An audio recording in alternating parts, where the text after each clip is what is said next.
3, 2, 1, and you are good to go. Hello, everybody. I'm Valgard Stonecleaver, OGB, also mundanely known as Michael Kramer, and I'm going to be presenting about the Medici Wedding of 1589. This is going to be a presentation on context. The wedding has been mentioned in at least 2 of the 3 classes we've seen already, and so it is probably a good idea to go and look at it. Most of you have heard of it. Most of you are somewhat familiar with it. I'm going to be taking a fairly broad view of it. I'm not a musicologist. I am a theater scholar, and I am going to look at it from the point of view of a theater scholar. Don't worry, I have all my sources listed, and you'll be able to get, if you don't have any of these, you'll be able to get a few books to look at.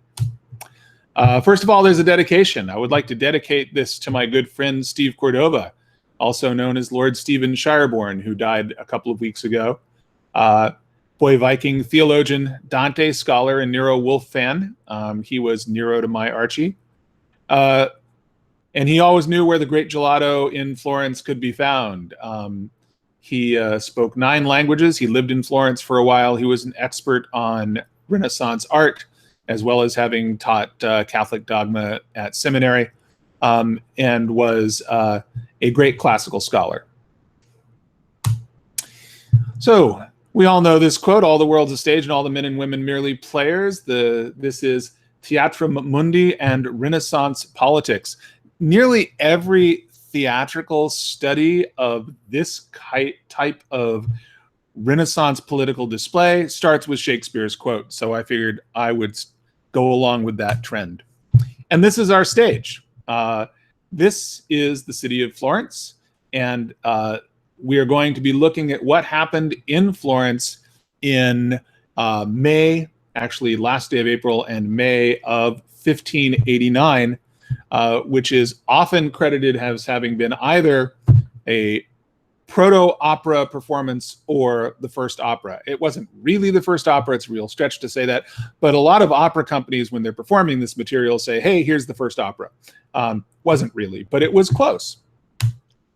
First of all, my resume. This is my credibility statement. I have 3 qualifications. There's the theatrical me. I am an actor, a producer, and a librettist. I will have an opera coming out hopefully within the next 12 months. The SCA me, I have been royalty twice, and so I'm quite familiar with royal ceremony. It doesn't say this, but I'm also a herald, and I've also been a royal bard once. I was the Bard of the Mists, which is one of the oldest bardic championships in the SCA, and as far as I know, the only one that comes with royal prerogative. And then there's the academic me. I have a Bachelor of Arts in Drama. I have a Master of Arts in Drama. And my master's project was a reconstruction of the Samuel Daniels masque, The Vision of the 12 Goddesses, as a Twelfth Night masque at Western Twelfth Night in 1996. And I have a PhD in theater, and my dissertation was on SCA performance and theatricality, and I dealt with the Medici Wedding as a main source in my dissertation and the book that came out of it. So sources, mostly these are from, in fact, all of these are in my library, but we were talking about sources and I wanted to go through them before I got into the meat of the discussion.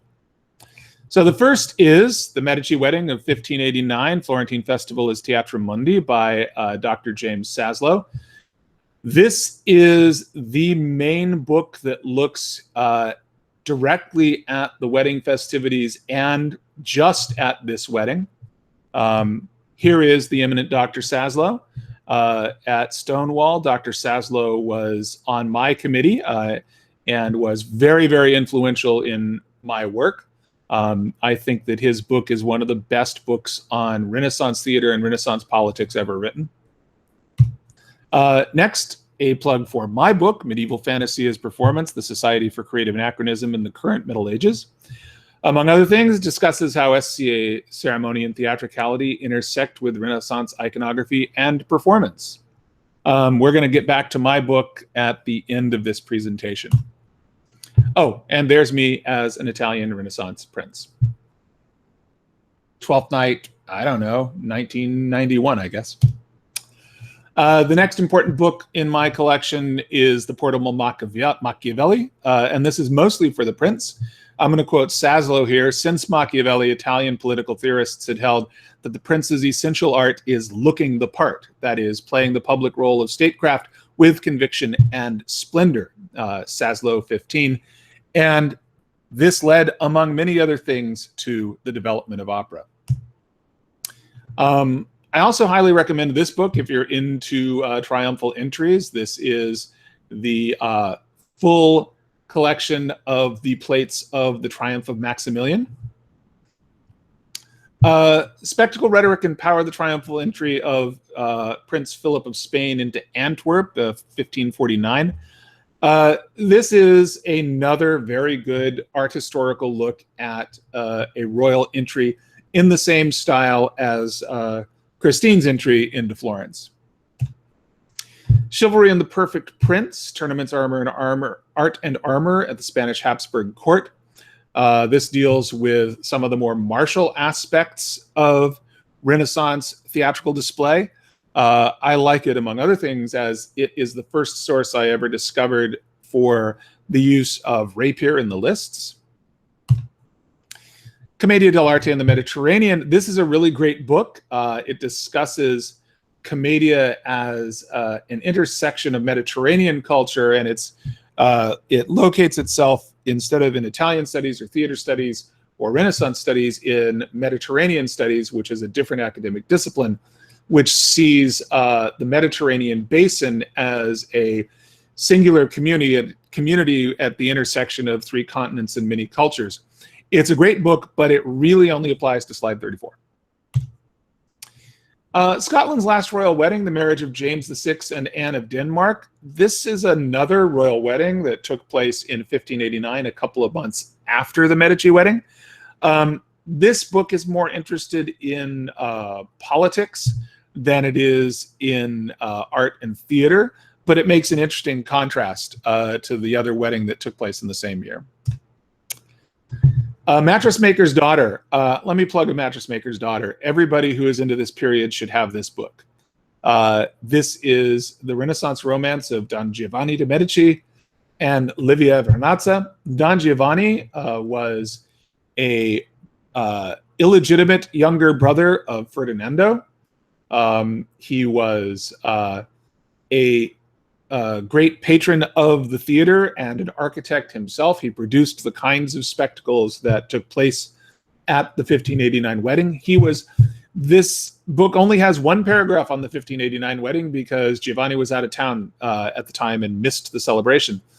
However, it's a really great book as a contrast between Saslow's presentation of Christine de Loraine as someone who is without agency, because her place, at least in the thematic elements of the wedding and of the festival, is as an object belonging to Fernando for the purpose of creating a royal heir, and Christine's later life as essentially the power behind the throne in Florence. And in this version, Christine is portrayed as the villain, and I really like seeing the power and the agency that Christine actually had in the famous legal case between Florence and Giovanni's widow Livia. House of Medici, Its Rise and Fall, is a great basic look at the Medicis. It gives 2 whole paragraphs to the 1589 wedding, and we don't need to worry too much more about it.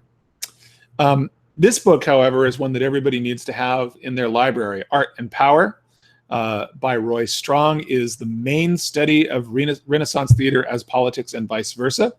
I'd read it before, but I ordered a copy so that I could prepare for this lecture. And I'm really glad I did, because it had a lot of really good stuff in it that I ended up using.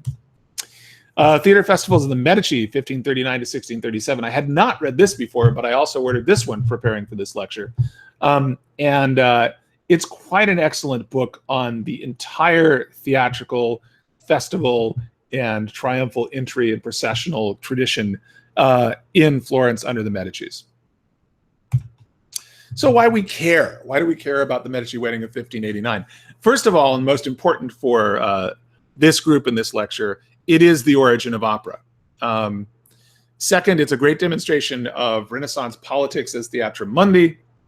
Third, it provides a way of contextualizing SCA performance, and it provides a template for SCA ceremony, and we'll touch on that a little bit at the end. We should talk about the wedding first. I copied this image from Countess Fortune's page. If you all know, Fortune and Ozer styled their reign as a Venetian / Florentine court of this period, and she's a big fan of Saslow's book. The wedding is the least important part of everything we're talking about. It is the best documented royal wedding of the Renaissance because the Medici wrote everything down, and most importantly, they kept really, really detailed accounting books. One of the most interesting things we have from all of this that rarely gets touched upon in the many studies that's done on the wedding is how much it cost and who got paid what. The actual wedding took place by proxy in 1586, but it was not celebrated until 1589. What we're interested in is the festivities. There was a month-long festival to celebrate the wedding that began on April 30th in 1589.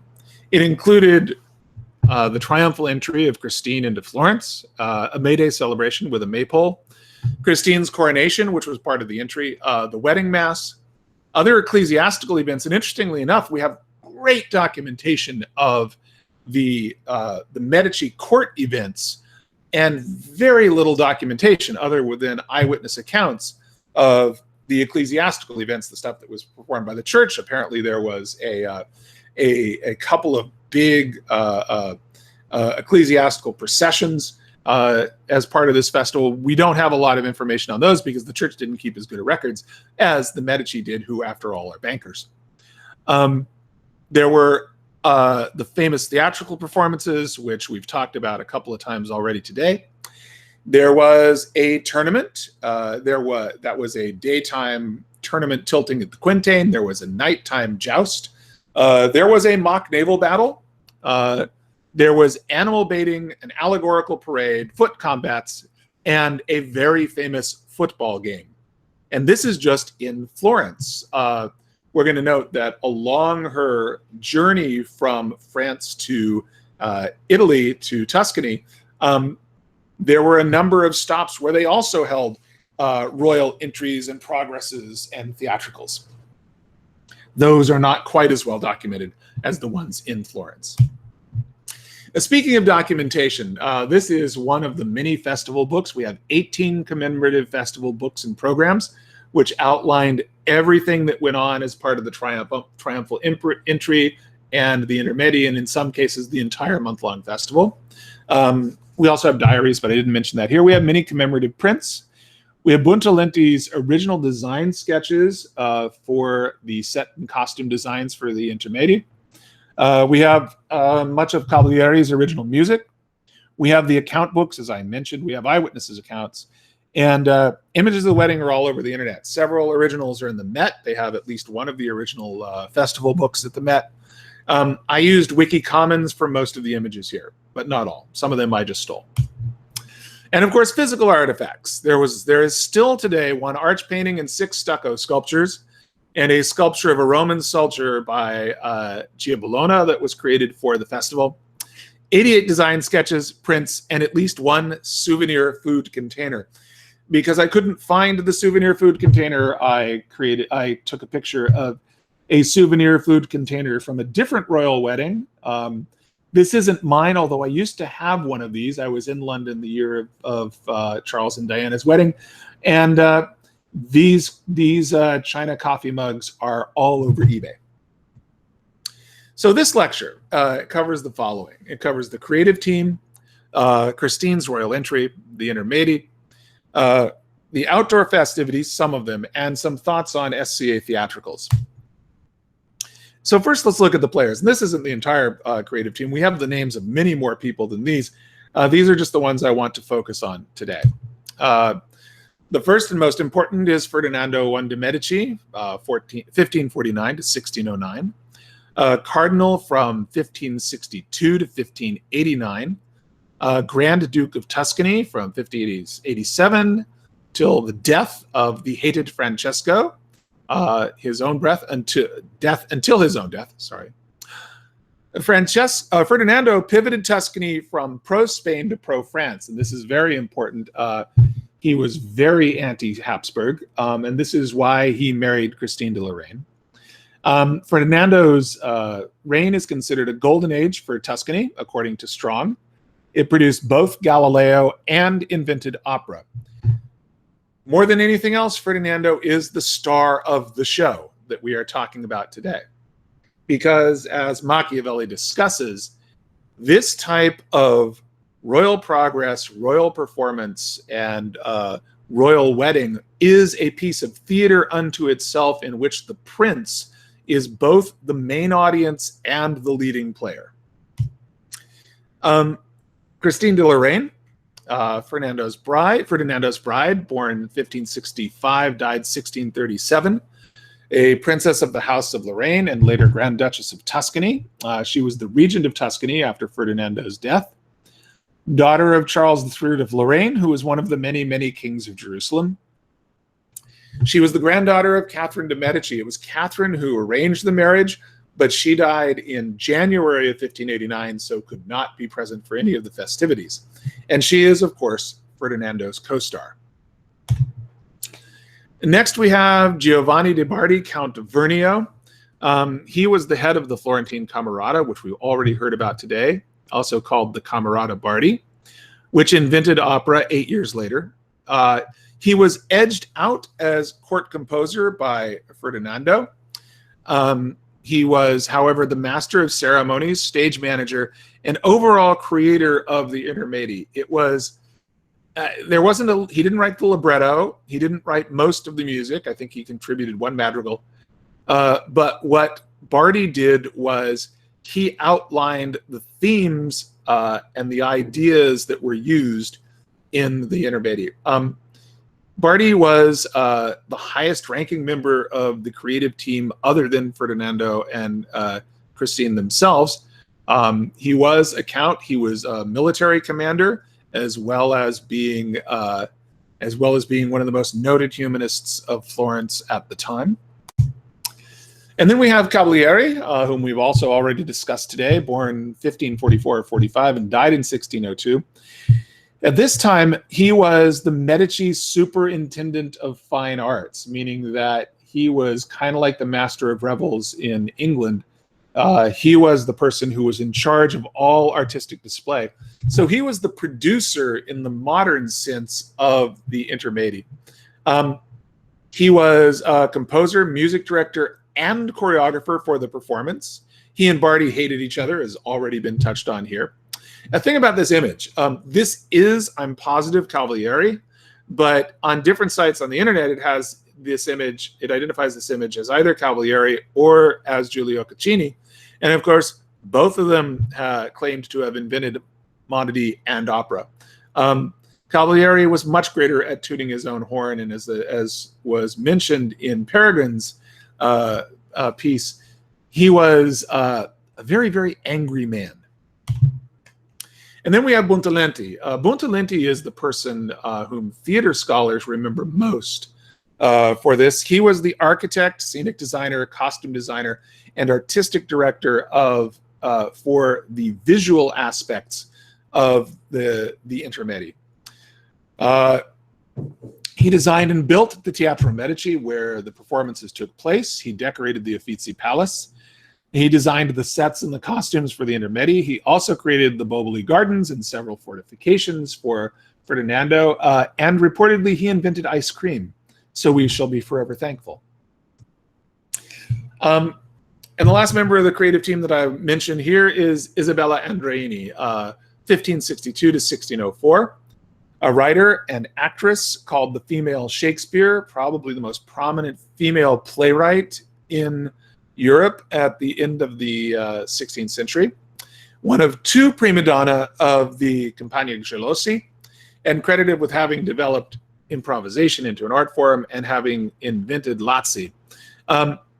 She was the star of the third performance and is not really important to the study, but I am a big fan. We'll mention her a little bit more later on. So 2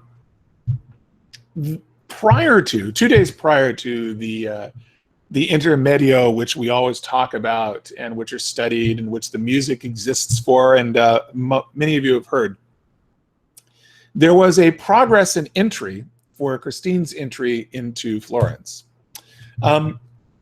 It started when it started before the by sea part.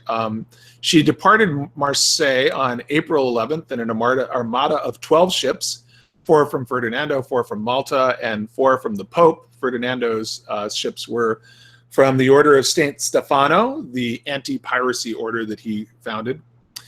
These were galleys, so they were powered by forced labor, usually criminals, but sometimes slaves. The picture next to them is a 17th century picture of a Tuscan galley. And you'll note that the most prominent person in the whole thing is the slave driver with his whip. This is a very elaborate galley. It might have been very similar to the one that Christine rode in. This painting sold at Christie's in 2016 for $7,500, which proves that you can still get great masters paintings for a reasonable amount of money. The ship was outfitted by the stage crew, and Christine's cabin was elaborately decorated and called the Jewel Box. I like to mention that there's a very important, oh yeah, this is slide 34. I like to mention that there's a very important link between the galleys and the commedia, because commedia actors traveled the Mediterranean, and occasionally they were captured by pirates and spent time at the oars before going back to their previous profession as actors. This is truth. Read that book. It's really good. So Christine's journey begins on the 27th of February in Blois. She goes to Lyon, Avignon, Aix-en-Provence, and Marseille. There's a royal entry at every stop with arches, parades, and theatrics. But France was at its absolute lowest point politically at this time. So there's a lot of civil unrest going on at the time. Christine had to depart Marseille in secret and under guard at night. This was her route from Marseille. She went to Monaco, but they only put it at Monaco to avoid bad weather. And apparently the Duke of Monaco exacted a very high toll for their ships. Her arrival at Genoa, we'll mention in a second. And then she landed at Livorno, which was being built up as a port to replace Pisa because the port of Pisa was being silted in. Weather forced her 2 days stay at Monaco, and in Genoa, they said the streets were turned into theaters for her arrival. So here's the calendar of events, and I just want to stress how much went on as a part of Christine's entry. April 24, she arrives at Livorno. There were a lot of festivities planned for her there, but she arrived so late that she only stayed for a few hours before heading towards Pisa. There were festivities at Pisa, a royal entry and a naval battle in the harbor in her honor. April 28th, she arrived at Poggio a Cano, where she was going to stay before her entry. April 30th is her triumphal entry into Florence. April 1 is the Maypole. April 2 is La Pellegrina and the Intermedi. Excuse me, May 2. May 3, Feast of the Discovery of the True Cross, which is very important to the House of Loraine because, of course, her father claimed to be the rightful king of Jerusalem. May 4 was the football game. May 5 was a performance of La Zingara plus the Intermedi again. May 7th was, it says Easter Mass, it says East Mass there, it's supposed to say Easter Mass, which is very odd because Easter was in the first week of April in 1589, according to every source I could find. So I don't know why that was an Easter Mass, something I need to figure out. May 8 was animal baiting at Piazza Santa Croce. May 9 was the religious procession with a translation of the relics of St. Antonius. May 10 was, excuse me, a joust at the Quintain at Piazza Santa Croce. May 11, a parade, foot combat, and the naval battle at the Pitti Palace. May 13 or 15, La Pazzia plus the Intermedi. May 28th, allegorical parade by young nobles. June 8th was a comedy, probably La Pellegrina again, plus the Intermedi. So let's take a moment and look into Christine's entry into Florence on what is said to be, again, not Palm Sunday. Yeah, it was said to be Palm Sunday, April 30th, but obviously wasn't. So the Medici used art to create myths that justified their reign. Their reign was less than 100 years old, but they wanted to claim that they were the rightful dukes of Florence and that Florence never should have been a republic. In fact, a republic is a very ugly and bad thing as far as the Medici are concerned. And they used art to lay claim to Florence by an ancient right. The Medici bridal entry had become a thing long before 1589, and they created a formula for it. It revolved around 7 triumphal arches. The first one, Florence and her prominence, which was at the town gates. The second one, an arch dedicated to hymen and marriage. The third arch is dedicated to the bride's family. The fourth arch is dedicated to the groom's family. The fifth arch to religion, the sixth arch to civic prudence, and the final arch which is outside the Pitti Palace, outside the Palazzo Vecchio, to civil tranquility. So here's the first arch, dedicated to the glory of Florence. It showed these arches were constructed of wood and canvas. They were temporary. They would be knocked down after the festival. They included many original canvases by some of the master artists in Florence at the time. This one included a painting of the founding of Florence by the second triumvirate of Rome, Augustus, Mark Antony, and Lepidus. And then its refounding by Charlemagne. The city is portrayed as a woman in a ducal robe emblazoned with the Medici arms. So the city has always, in this iconography, been associated with the Medici, even though they were very recent upstarts. Hundreds of attendants and performers were included in what went on in this arch. And this arch was the site of Christine's coronation as the Grand Duchess of Tuscany. 15 bishops blessed her crown, and I believe 2 archbishops took place in the crowning ceremony. The second arch was celebrated previous Medici marriages, but the primary location, the seat of honor, went to Catherine, who was presented as a mother of European monarchy. Seated at her feet were Popes Leo X and Clement VII, Cardinals Ippolito and Giovanni de' Medici, Dukes Alessandro, Cosimo, and Francesco, plus the whole French royal family and spouses, except for Philip II. He will show up later, but don't forget, Fernando was anti-Habsburg. The third arch appeared after a sculpture mall in which there were statues of Florentine founders plus Cosimo. It was dedicated to Christine's house, the House of Loraine. It begins with Geoffrey de Bouillon as the founder of the house. He was the hero of the First Crusade and the first ruler of Jerusalem, and depicts the battles of Antioch and the capture of Jerusalem, and it focuses mostly on the Loraine crusading history. The fourth arch is the history of the church in Florence, topped by statues of 6 Tuscan saints.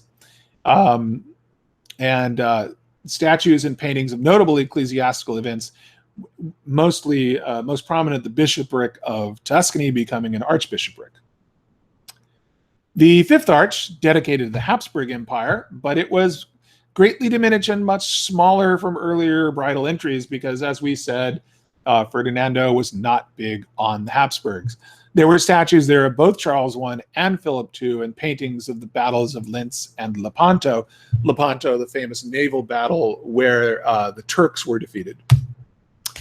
And then the sixth arch is the history of the Medici and Cosimo I. There are 3 major scenes: Pius I authorizing the Order of St. Stephen, Cosimo fortifying Tuscany, and Cosimo's creation as Duke in 1536. And then finally, the seventh arch, the apotheosis of Florence, The first panel has Pope Pius crowning Cosimo. The second panel, Maximilian affirming the rule of Francesco I. And then finally, Tuscany, and this is beautiful. Her crown stolen from her by the Etruscan king Porsenna is crowned anew by Cosimo de' Medici. So the allegory of this painting at the top is really important because this is the one that establishes the Medici as having won an ancient claim to Tuscany and to Florence, and also the duchy as a return to monarchical glory from the darkness of the brutish republic.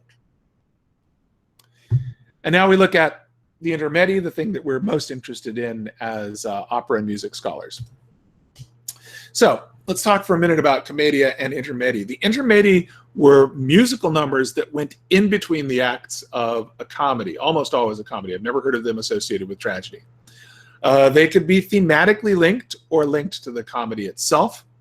Originally, secondary to the comedy meant to cover the noise and time it took for scene changes, if there was. Normally there wasn't.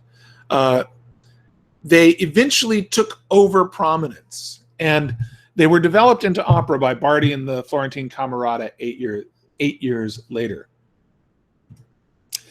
So let's look at the play, La Pellegrina. This was an example of the Commedia Erudita, not the Commedia dell'arte, in that it had a script. It was performed by members of the Accademia degli Inturanti from Siena, and very little is known about them, but they were a learned academy that looked on theater as an academic exercise. It's thematically linked to Christine's journey. A lot of people say that, oh, the choice of the comedies for the 1589 festivities didn't really matter. It was the intermedi that was important. And that does show the bias that opera scholars show towards the intermedi, which is valid. But in fact, Saslow is the first that I know of to point out that La Pellegrina was chosen for a very specific purpose. It linked thematically to Christine's journey in that a pious woman comes from France to Pisa, in this case, and makes the world a better place. Christine was known for her piety and her close ties to the church, as was Fernando, whom we've already mentioned had been a cardinal.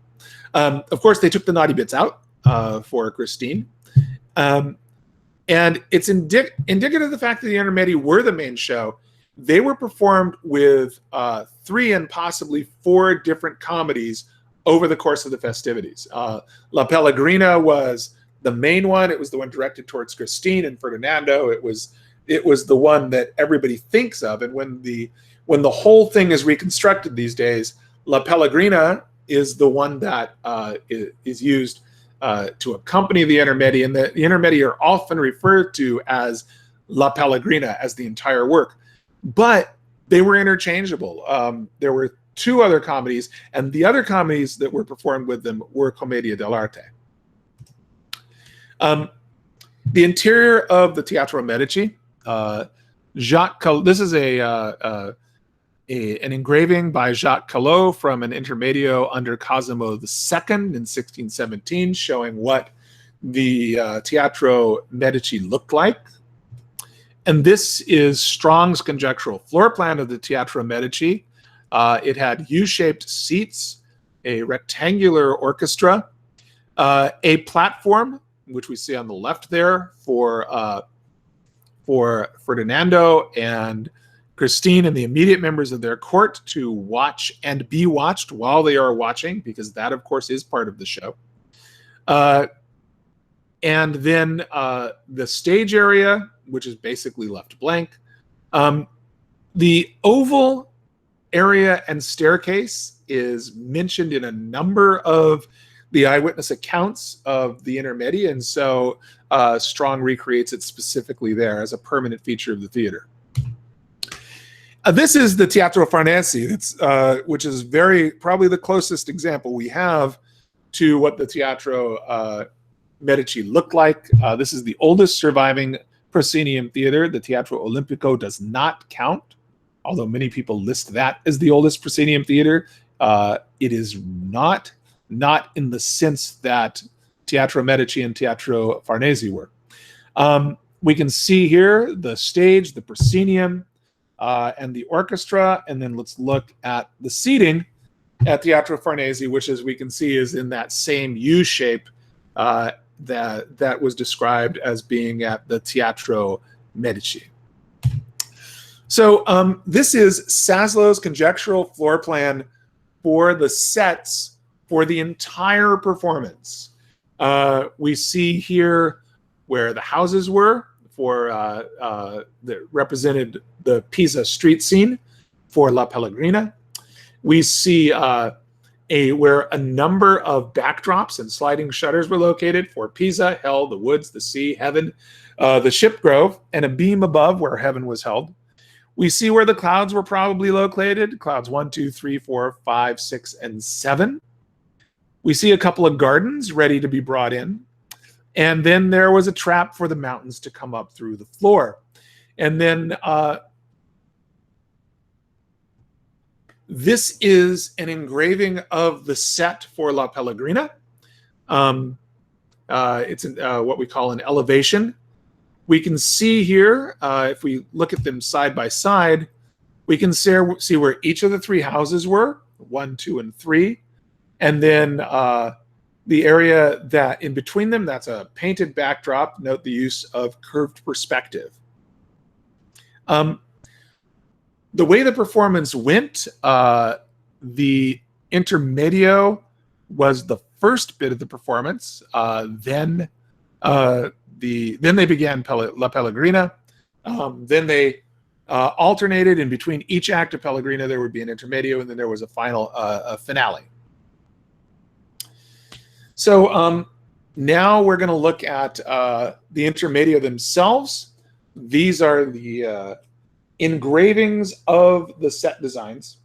And I am going to read descriptions of each of the intermedio from Saslow's book. All that I'm reading right now comes from Saslow. Intermedio number 1 was the harmony of the spheres. Above a perspective view of Rome, the heavenly messenger Harmony, figuring the Doric mode of ancient music, descends to sing a prologue announcing the blessings on the newly married royal couple. Rome then disappears and the clouds open to reveal a starry firmament, in the center of which sits Necessity, who holds the diamond spindle that forms the axis of the universe. She is surrounded by her 3 daughters, the Perseae, fates, 8 gods and goddesses, 7 representing the planets plus Astraea, and the choir of sirens, each of whom controls a celestial sphere, all seated on movable clouds. The singing nuptials blessing in various combinations as they are lowered to the earth and raised again. Excuse me. Nagler notes that only the academics in the audience got the symbolism. All the eyewitness accounts that were not from academics basically said, "Oh, look, a prima donna. Oh, look, some nymphs." Intermedio number 2, the contest of parodies and the muses. In a lush grove, from beneath the ground slowly rises a mountain on which are arrayed 16 hamadryads, or wood nymphs. They explain that they are there to judge a contest. The 9 parodies, daughters of King Parius, have challenged the 9 immortal muses to a test of musical skill. A pair of trellised garden bowers glide on stage and rotate to reveal the groups of competitors, each of whom sings a brief madrigal.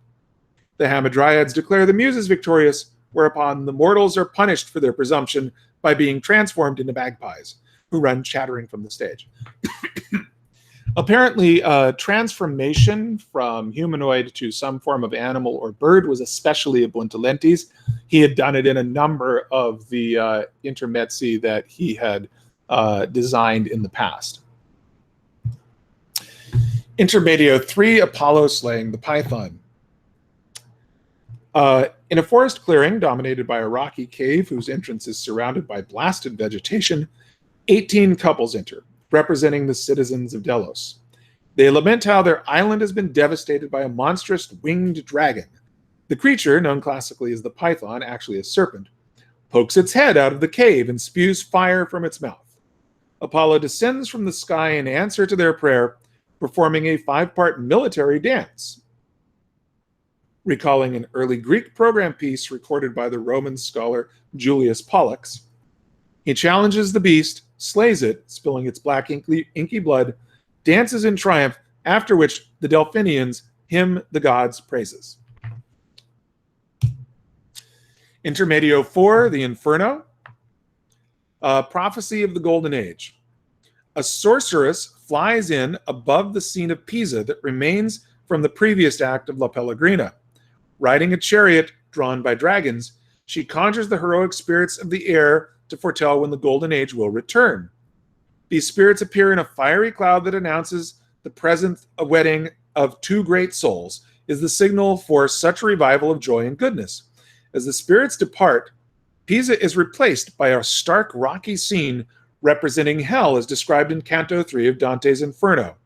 The floor opens to reveal an icy lake, from which rises the giant figure of a three-headed Lucifer, devouring souls amid smoke and flames. Devils prod the dead and taunt them that they will be alone for eternity, as the moral perfection of Fernando and Christine's reign will deprive them of further sinful company.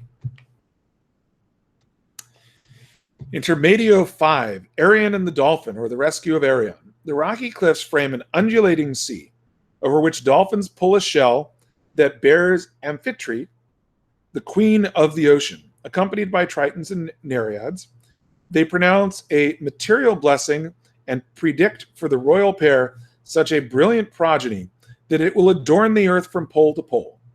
The sea creatures vanish as a giant galley approaches, bearing several dozen sailors and the poet-singer Arion, whose legendary musical prowess had been invoked earlier by the parodies.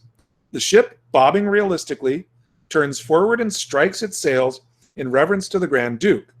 Arion, who has been threatened with death by the sailors, covetous of his treasure, sings a farewell lament, but then escapes their drawn knives by jumping overboard. The crew, presuming him drowned, merrily divide up the spoils, but Arion, saved by a dolphin who admires his song, is borne safely to shore. Intermedio 6, the Assembly of the Gods. The gods send rhythm and harmony to earth. The scene returns to the cloud-filled heavens from Intermedio 1, now crowned with a golden sunburst, beneath which sit all the Olympian gods in council. Attended by the Graces and Muses, on the central cloud are Apollo and Bacchus, who descend to the stage to accompany harmony and rhythm in an enactment of a tale from Plato's Laws, in which the two allegorical figures were sent to earth to provide some relief from mortal troubles. Jupiter announces his gift as golden rain falls, and one by one the clouds lower to the ground, where the gods join a chorus of rejoicing nymphs and shepherds in a grand finale, sung in alteration by the full cast and crew and trio of female singers and dancers. This lengthy, here's a word I have trouble pronouncing, epithalamium, is again keyed to the returning golden age, in which by Ferdinand shall be restored every virtue, every royal custom. The prophecy of semi-divine children to come from his union harks back to Virgil's Eclogues and the Epithemalia of Catullus. The 6th Intermedio. We do have the choreography for Intermedio 6. No, I can't read it. This is also by Cavalieri. And we have the costume sketches by Buontalenti. I am a very big fan of this particular costume sketch. My lady created for me the costume on the left, but I wore a fez instead of a conch shell along with my turban. Here is the costume for Apollo, also by Buontalenti. The Dancing Girls, which is one of the more famous costumes from the Intermedio. This is the most famous of the costume sketches, the costumes for the Hamadryads. And of course, gods. We must have gods. And we see Jupiter on his eagle. We see Pisces, just two fish. So, as we noted earlier, the Intermedio were performed 4 times. We know about the other 2 performances. The second performance, interestingly enough, was apparently for the staff, because that was the performance that the stagehands and performers were told, oh yeah, they could invite their families to, so their families could watch the performance. The other performances were performed by the Compagnia de Golossi, the greatest commedia dell'arte company in the whole wide world. They were the most popular and well-known company at the time. The first performance was La Zingara with their first prima donna, Vittoria Pissimi. Their second was La Pazia, or La Pazia de Isabella, with Isabella Andreini. A lot of the diarists who are writing about the performances note that there was a huge rivalry going on at the time between Isabella and Vittoria, and it was mostly salacious gossip about the two of them and how much they hated each other. It is from one of the diaries, however, that we get the description of one of Isabella's most famous lazzi, her mad scene. Isabella, like a madwoman, went running through the city, stopping now this one, now that one, and speaking now in Spanish, now in Greek, now in Italian, and many other languages, but all without reason. And among other things, she set to speaking French, and also singing certain little songs in the French manner, giving such delight to the most serene bride that she could hardly express it. From the diary of Giuseppe Pavoni. We're going to look a bit at the stage machinery because this is one of the things that I'm personally interested in. And we're going to take a video. I hope we can hear the music. It will be important later. From the Drottningholm Slottheater in Sweden, which is the oldest existing Slottstheater. It's a theater pretty much along the same lines as Teatro Medici. Whoops. Let's go back. And instead of doing this, let's see if we can open this somehow. There we go.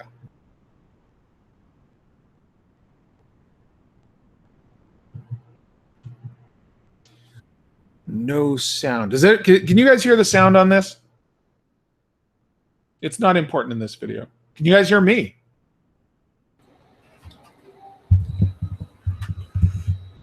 Hello? Yes, we can hear you. We can't hear the sound in the video. Can't hear the sound in the video. That's okay. You may need to be in Google Chrome when you present to get audio out of videos. I am presenting in Chrome, but we'll figure it out. For the other video, I'll just go there and I'll just go to YouTube and call the video up. Note the 18th century stage machinery. A lot of this was invented by Buontalenti for these intermedi. This is a different theater entirely, as I was saying, but it's mostly after the design, the stuff that Buontalenti created. Note the clouds flying in, just as in this intermezzo. Here we're going to get a mountain coming on. Where's the mountain? There's the counterweight, and there's the mountain. This is the kind of theatrical scenery that we would have during the intermezzi, and the way the scenes change to me is quite beautiful. Okay, let's look a minute at the outdoor festivities. First, this is the painting of the soccer game, the football game, or Florentine football as it was known. There were teams of could be as many as 100 participants. They were in two colors, blue for Duke Ferdinando and pink for Christine's team. Each of them had a team of their own. It was a well fought contest, but Christine's side won, and several of the eyewitness accounts suggest that the Duke's side threw the match. This is the same square set up for the joust at the Quintain. We see spectators in galleries along the side. We see a number of equestrians in the middle, as well as the barriers on the right-hand side of the picture. This galley, now I'm unsure if this is the galley from the Intermezzo. I don't think it is. I think this, or one of the galleys from the mock naval battle. I actually think that this is one of the pageant wagons, one of the floats from the parade. This is definitely one of the floats from the parade. This is one of the allegorical parades. You can see a number of people riding ostriches. And I have no idea if they were actually riding ostriches or if these were costumes. And here is the courtyard of the Pitti Palace, flooded for the mock naval battle. And this is the allegorical parade put on by young noblemen of the city, who clearly had to be able to get in on the act. Now, this is the other video we want to watch, and I'm going to see if I can just copy video URL, and then exit slideshow.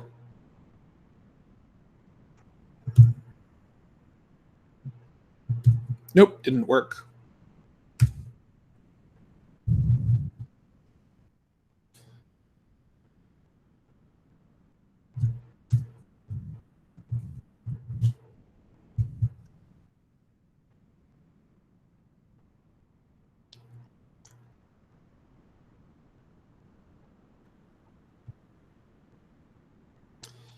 Can you hear this?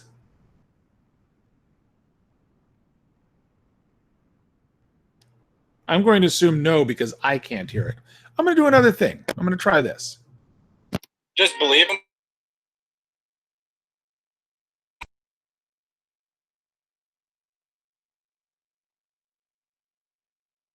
It does look like you can increase the volume. If you look at the YouTube video, there's a little speaker picture. It does look like that's quite low. So maybe increasing that will help.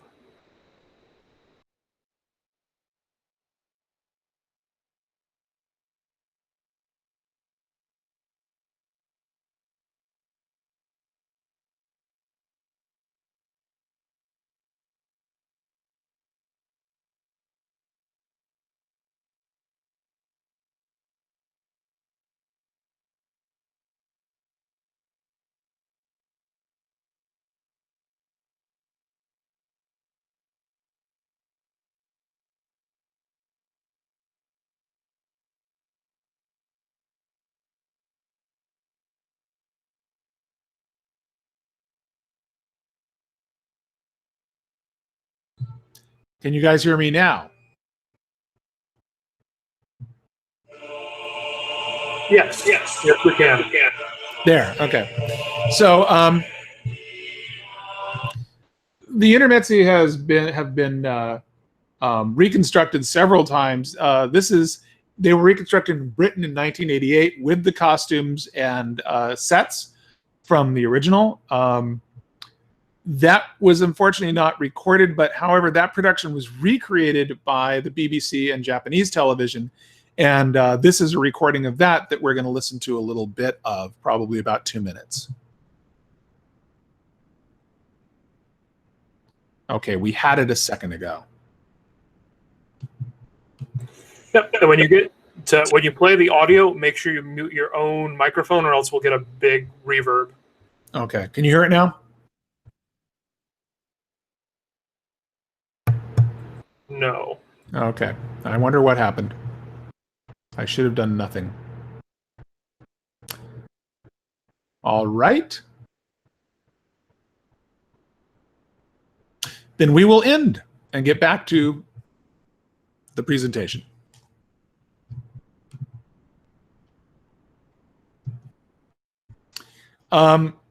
Moving on. As Queen Elizabeth said, we princes must be players always. Takeaways. This is the moment before opera is invented, in spite of what some opera companies like to say as this having been the first opera. They like to say that because they have so much production material for it, they can recreate this in performance. But this was not an opera.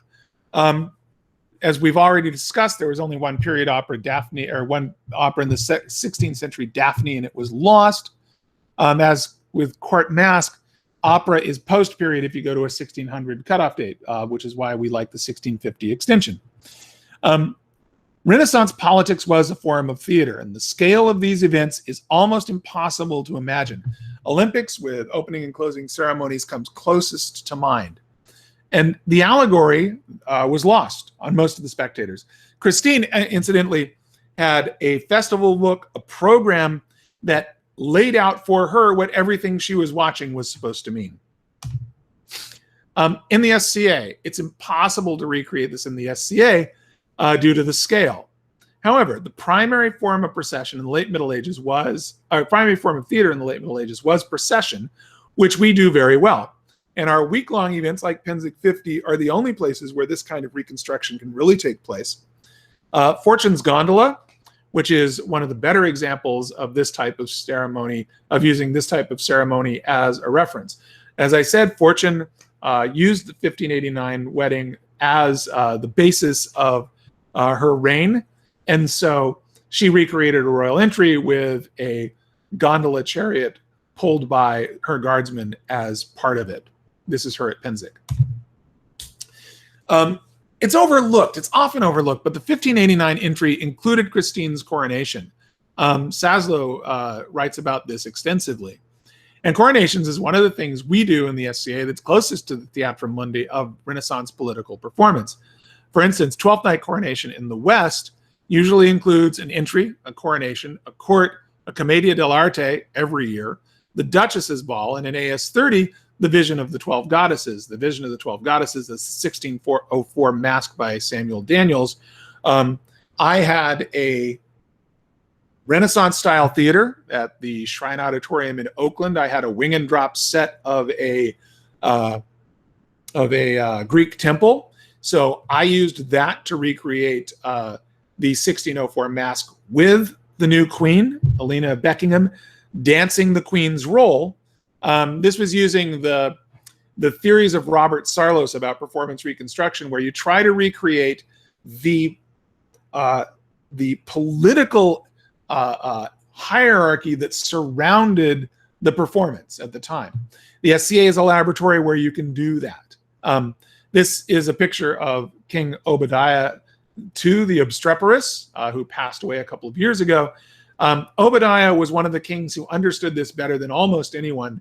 And at his 12th night, he made a point of attending all of the festivities and sitting in state at all of them in the way that Fernando and Christine did, including the Commedia, including the Duchess's Ball. In my book, I write about the coronation of Thorsten and Svava because I thought it fully realized the possibilities of SCA coronation as a Renaissance medieval Theatrum Mundi. It was a big production with 20 people working on their coronation garb. It included a procession, a coronation, a tourney, sitting in state, a court, and a feast. This is Svava being borne in on the shield for her coronation. And I wrote in my book, not just the coronation ceremony, but the whole day from the outgoing royal's last court through the feast was a choreographed piece of theater that revolved around Thorsten and Svava. Like Fernando and Christine in 1589, they moved through a carefully controlled and coded space, taking possession of their territories and acting out symbolically their ascension before a group of spectators who, because of their presence, were also participants, actors in the theater of the mock king's rule, from page 152 of Medieval Theater as Performance. And I'd like to leave you there. Thank you, and open it up to any questions.